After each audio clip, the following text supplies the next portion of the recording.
Hi, I'm here with Dino. You are a BBA junior, Yes. and you interned with Equity Research last summer. Mhm. And so what we want to do today was to capture some of your thoughts about the industry in terms of what did it take to get into it, what kind of what does it take to succeed, and then if you do get into the industry, what kind of options do you have coming out of school? Okay. Right, so let's start with what does it take to succeed? So, um, if you were to say, if a BBA junior or sophomore say to themselves, equity research is interesting to me, but I'm not sure if I'm the right type of person. How do I know if I'm the right type of person to go into this field? Well, What would you you say? really, I'd say you have to really think. You have to really look at your accounting classes and see if you enjoy the concepts.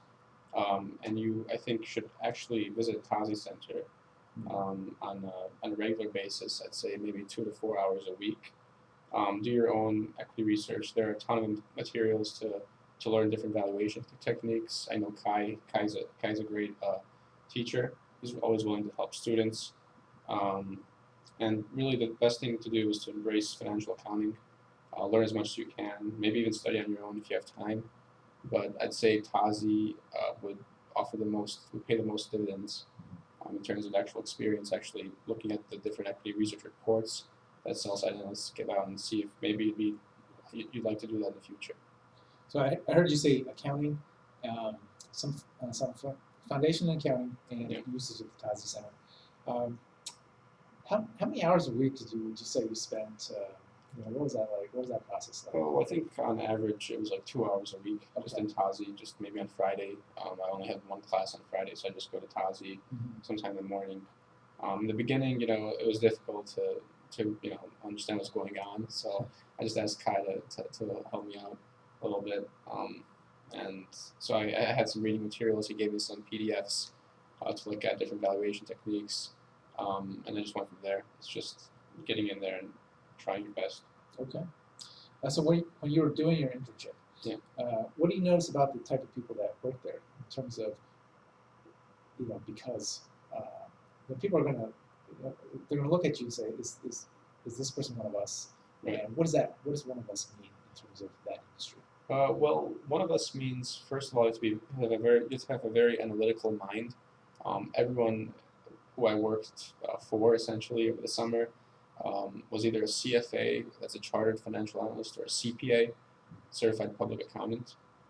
And second of all, you have to be able to communicate very clearly difficult ideas because oftentimes you'll be talking with clients and you'll be talking about something that's highly regulated, highly difficult to understand.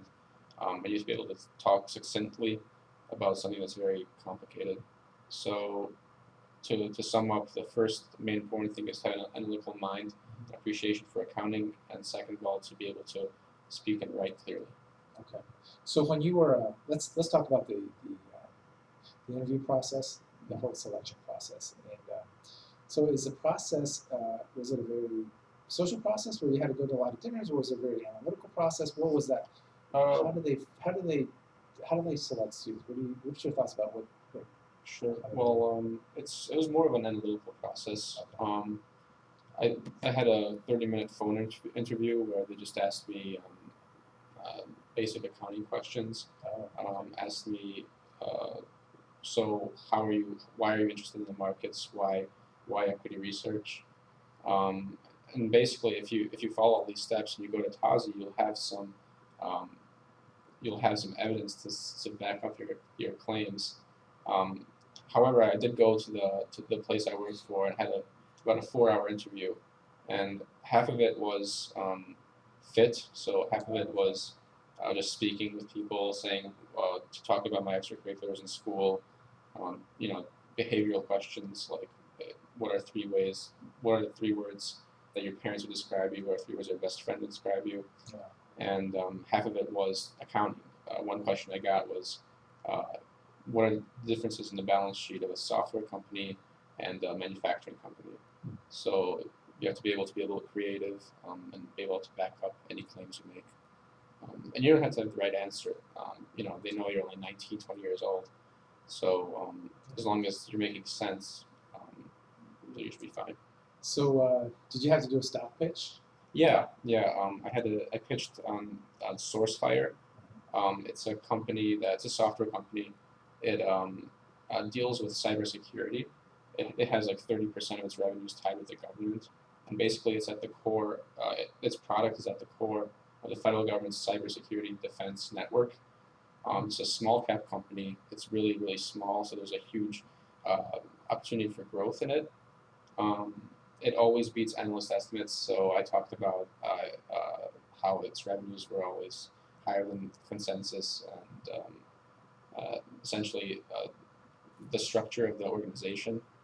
It was very. It's run by a CEO who's very proud of his product. He actually developed the product. He's an engineer. So basically, his entire life is this company, and it just seemed like a great company, and yeah, that was my pitch essentially. Okay. So you interned there. My understanding is that the industry is pretty hard to crack into Right. right out of graduation. So what's your thoughts about working there full time? And your thoughts about advice to students that might end up getting a full time offer? What kind of options there are? Yeah. Kind of going from that path. Okay, well, it's very difficult to break into equity research as an undergrad because you're not competing just with undergraduate students. You're competing with people who've been in a particular industry for 5 to 10 years. Like, for example, if you were supposed to cover the mining sector, you'll be competing against someone who's worked in mining for 5 to 10 years, and they have a great familiarity with, uh, the industry itself. Um, but there are opportunities. I think there are about 5 to 6 job openings for Michigan applicants every year at Impact. And if you were fortunate enough to have a full-time offer in the industry, um, the exit opportunities are not really private equity based. They're more hedge funds. And it's not like investment banking where you're only working for 2 years and you're out. It's more of a normal career. So you can work in equity research from anywhere from 2 years to 20 years, or you can work in equity research for 2 years and move on to hedge funds. And really, the advantage that you have doing equity research or investment banking is that you'll gain an even stronger amount of financial modeling, valuation modeling in equity research versus investment banking. So really, hedge funds would really appreciate your services. Great. All right. Thanks a lot for talking with us. Yeah, no problem.